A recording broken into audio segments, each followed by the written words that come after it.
Студентските лидери на коледжот Монгомери во Роквил, Мериленд, неодамна поставија симулирана гласачка кабина со примероци од гласачките ливчиња и ги поканија изборните лица да спроведат едукација на гласачите. Тоа е обид да се подготват студентите да гласаат на ноемвриските претседателски избори во САД. Денешниот настан беше едукација на гласачите и можност да ги видат и што да очекуваат на гласачките места.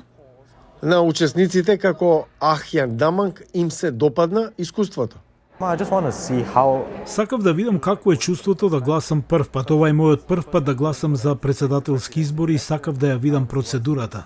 Најважни ми се финансиските прашања со долгот на државата. Јас навистина не разбирам многу од тоа, но изгледа голема бројка. Не разбирам зошто задолженоста е толку висока. Климатските промени се важни, но и репродуктивните права. Мислам дека за многу луѓе улогата на Америка во светот е многу важно прашање, особено за младите гласачи. Во претседателската трка во САД меѓу републиканецот Трамп и демократката Харис, повеќето студенти што ги интервјуиравме не открија за кого ќе гласаат. Но сојузната држава Мериленд, упориште за демократите, се очекува да гласа за Харис. Затоа ја прашавме лидерката на млади републиканци од Џорџија, Жаклин Харн, кои прашања се важни за незините републикански врсници.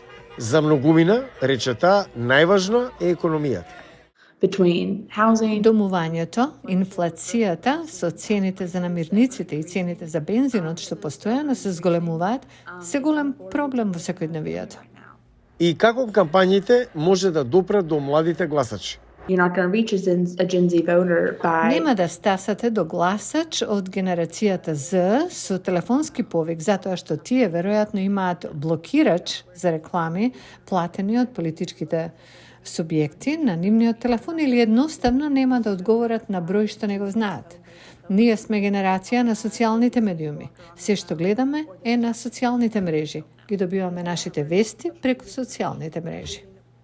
Инфлуенсерот на социјалните мрежи Хари Сисон се согласува.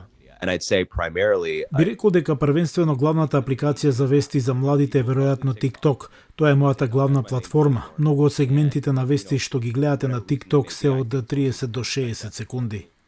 Во меѓувреме во Хердрон, Вирџинија, поддржувачот на Камала Харис, Камила Алфонсо Меза, оди од куќа до куќа обидувајќи се да ја охрабри луѓето да гласаат.